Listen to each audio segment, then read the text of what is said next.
Senhor Jesus Cristo continue nos abençoando. Amém. Mais este culto nesta noite de bênçãos. Estamos aqui para louvar ao Senhor, para exaltá-lo, para termos companheirismo ao redor da mesa.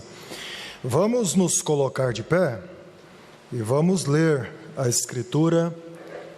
Eu gostaria de ler com os irmãos apenas 2 versos, os quais estão em 1 Gênesis capítulo 1. Gênesis capítulo 1, verso 1 e verso 2. Gostaria que toda a igreja nós pudéssemos ler juntos, né? É muito conhecido, mas tem um significado especial quando você abre a Bíblia para ler. Poderíamos citar de cor, né? Glória a Deus. Creio que todos já encontraram pela facilidade da localização da Escritura, né? Vamos então, numa só voz. No princípio criou Deus os céus e a terra era sem forma e vazia, e havia trevas sobre a face do abismo, e o Espírito de Deus se movia sobre a face das águas. Amém. Que o Senhor Jesus abençoe a sua palavra em nossos corações. Podeis vos assentar. Eu gostaria de, nesses minutos que nos foram concedidos, pensar juntamente com os irmãos um pouquinho sobre o escolhido não tem escolha. O escolhido não tem escolha. Eu olhei o dicionário diz: escolhido é aquele que tem preferência ou o preferido. Então, aquele que é preferido, ele não tem escolha. O escolhido não tem escolha. Aí você já consegue ir longe, né? Nós, como cristãos, quando ouvimos estas frases, estas leituras, nós já conseguimos buscar o assunto do pregador. Só pela leitura que o pregador faz, você já busca, você fala, ele vai entrar nessa linha, né? Quando nós estamos no espírito do culto, é assim que acontece. Então, podemos fazer muitas escolhas em nossas vidas. Exemplo, um rapaz que está procurando por uma namorada, ele faz uma escolha. Ele escolhe uma moça, mas nem sempre é correspondido. Continua sendo uma escolha. Você pode escolher aonde você quer trabalhar. Você pode escolher aonde você quer morar. Você pode escolher que tipo de vida você quer para você. O irmão Brana disse a Billy Paul: se você quer ser um vagabundo, seja o melhor, não trabalhe nem um dia. É uma escolha. Você pode escolher ser um vagabundo. Você pode escolher ser um trabalhador. Você pode escolher ser um crente. Você pode escolher ser um evangélico. Mas tem uma coisa: ser cristão, você não pode escolher. Você não pode escolher ser cristão. Vamos adiantar? É Ele quem te escolhe. Foi Ele quem nos escolheu. Só para tirar aquele ar, né? Você não pode escolher ser um filho de Deus. Eu não posso escolher ser um filho de Deus. É Ele quem me escolhe. Foi Ele quem me escolheu. Então quando o escolhido não tem escolha? Agora ficou fácil, né? Quando o escolhido não tem escolha, as nossas escolhas podem falhar, mas a escolha de Deus não pode falhar. A escolha de Deus, ela é perfeita. Se Deus te escolheu, você não pode ser um incrédulo, você não pode ser um vagabundo, você não pode ser um qualquer, você tem que ser um cristão, porque Ele te escolheu e Ele não pode falhar. Então o escolhido não tem escolha. Quando a escolha é de Deus. Quando a escolha é de Deus, o escolhido não tem escolha. Quando a escolha é feita pelo Todo-Poderoso, então não há opção. Você pode vaguear por um tempo, mas você não pode vaguear por todo o tempo da sua vida. Por quê? Porque Ele é onisciente, Ele é onipotente. Ele é onisciente, Ele é onipotente, Ele conhece todas as coisas. Talvez por algum período da sua vida, você foi uma pessoa que não tinha valor algum, por algum tempo de sua vida. Porém, chegou o momento em que você teve que abandonar aquela vida que você estava vivendo. E você diz assim: agora eu encontrei o caminho, mas Ele te puxou para o caminho. Ele nos puxou para o caminho. Então o escolhido não tem escolha. Somos a escolha de Jesus Cristo, desde antes da fundação do mundo. Glória a Deus. Existe ao menos 9 planetas no sistema solar. Alguns deles, Mercúrio, Vênus, Terra, Marte, Júpiter, Saturno, Urano, e aí vai. Alguns, os mais conhecidos. A cada dia os cientistas, os homens estão estudando e procurando mais. Procurando mais.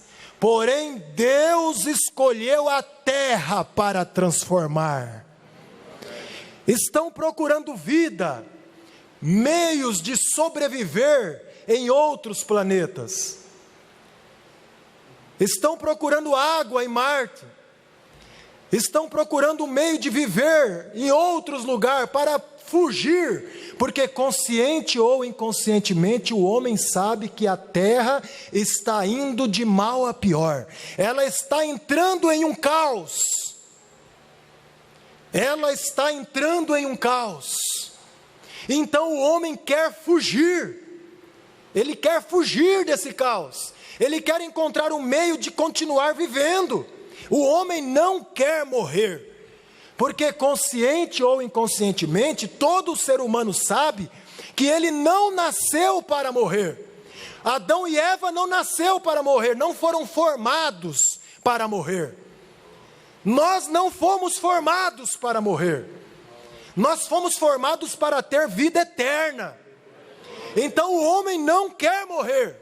E ele, sabendo disso, prevendo que esta terra pode ser destruída, ele quer sair desta terra. Ele quer ir para outro planeta, procura o tempo todo, investindo milhões e milhões, tentando encontrar meio de sobreviver em outro planeta, para que ele mantenha a vida, não seja destruído. Alguns tentam se congelar, para que se a vida voltar, ele possa voltar. Mas eles não têm a revelação que eu e você temos. Nós temos a revelação. Nós sabemos que este corpo tem que morrer. Este corpo tem que perecer. Mas aqui dentro há algo que não pode morrer. Você tem uma semente aí dentro que não pode morrer.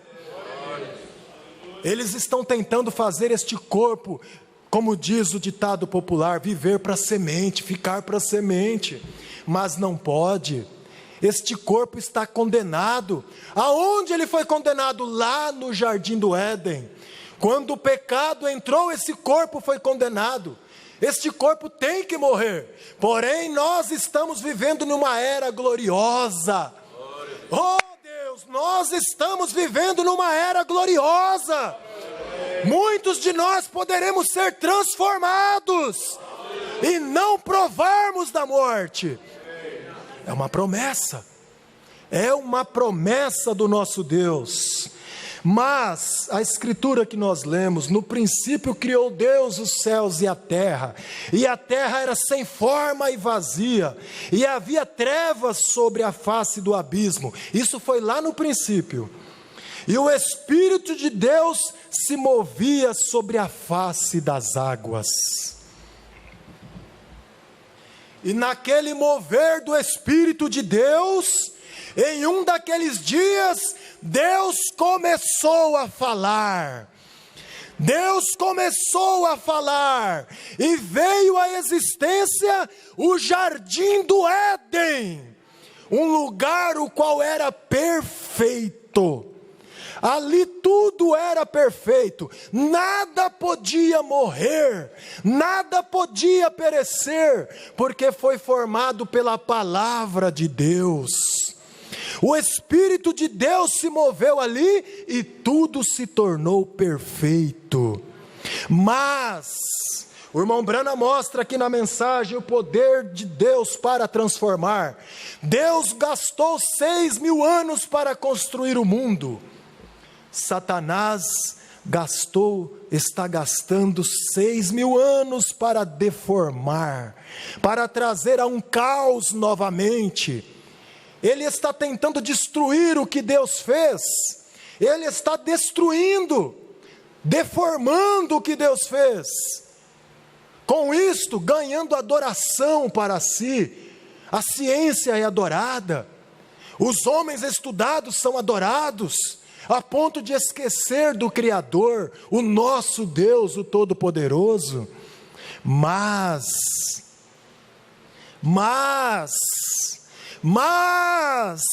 o Espírito de Deus tem se movido sobre esta terra novamente. O Espírito de Deus tem movido novamente sobre esse caos. E tem levantado filhos para Ele novamente. Você é um filho de Deus.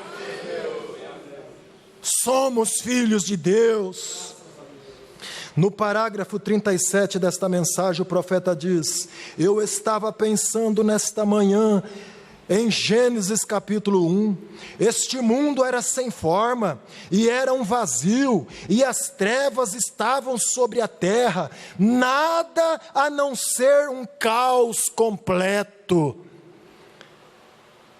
E quando este mundo estava naquela condição, que condição que está o mundo hoje? Nós estamos chegando a um caos completo novamente. E o profeta diz: e quando este mundo estava nesta condição, o Espírito de Deus moveu sobre a face das águas. O Espírito de Deus ainda hoje move sobre a face das águas. Águas fala de povos. O Espírito de Deus ainda hoje move sobre a face das águas.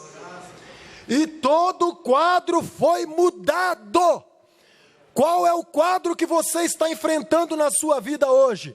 O Espírito de Deus está movendo aqui, e o quadro da sua vida pode ser mudado. O profeta diz: pode ser mudado de um caos total para um jardim do Éden, aonde tudo era perfeito. Aleluia! O profeta continua dizendo: este é o poder transformador de Deus, que pode tomar algo que não é nada. Quem era você? Puxa na sua mente aí rapidinho, quem era você? Este é o poder de Deus, é o poder transformador. Pode tomar algo que não era nada e fazer daquilo algo maravilhoso. Aleluia! Nós não éramos nada, mas o nosso Deus nos tomou e fez de nós algo maravilhoso. Ele nos transformou. Abraão não estava pedindo para ser transformado, a terra não pediu para ser transformada, Mas Deus escolheu a terra para transformar. Abraão não pediu para ser transformado, mas Deus escolheu Abraão para ser transformado. Nós nem sabíamos de transformação, mas Deus nos escolheu para transformar. Oh, Saulo de Tarso tinha convicção de sua fé. O então Saulo de Tarso tinha convicção da sua fé. Nós falamos muito Paulo, mas era Saulo. Saulo tinha convicção da sua fé. Afinal, ele havia sido instruído aos pés de Gamaliel. Ele havia sido instruído aos pés de Gamaliel. E ele era um perseguidor da igreja do Deus vivo. Porém, Deus havia escolhido Saulo para transformar. Deus escolheu Saulo para transformar, e desde então ele já não era mais Saulo, ele passou a ser Paulo, o apóstolo São Paulo, homem de Deus para os gentios. Deus o transformou. Em que situação você está? Era pior do que a de Paulo, perseguindo os cristãos para o prender? Mas Deus te escolheu para te transformar. Ele tem nos transformado. Você é escolhido de Deus. Nós somos escolhidos de Deus. Satanás tem tentado pulverizar esta semente novamente. Satanás tem tentado pulverizar esta semente novamente. Deus colocou Adão e Eva lá no jardim. Satanás foi lá e pulverizou, acabou com aquela semente por um momento, e agora ele está tentando pulverizar novamente. Mas Deus tem levantado um povo nesta era que Satanás não pode pulverizar mais. Este povo está debaixo do sangue de Jesus Cristo. Aqui na mensagem Poder de Transformação, o profeta fala isto. Deus levantou um povo nesta era, e este povo está debaixo do sangue de Jesus Cristo. Eles não podem mais ser pulverizados por Satanás. Nós temos esta proteção, é a proteção do sangue de Jesus.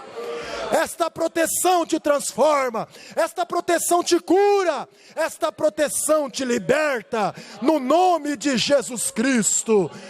Aleluia!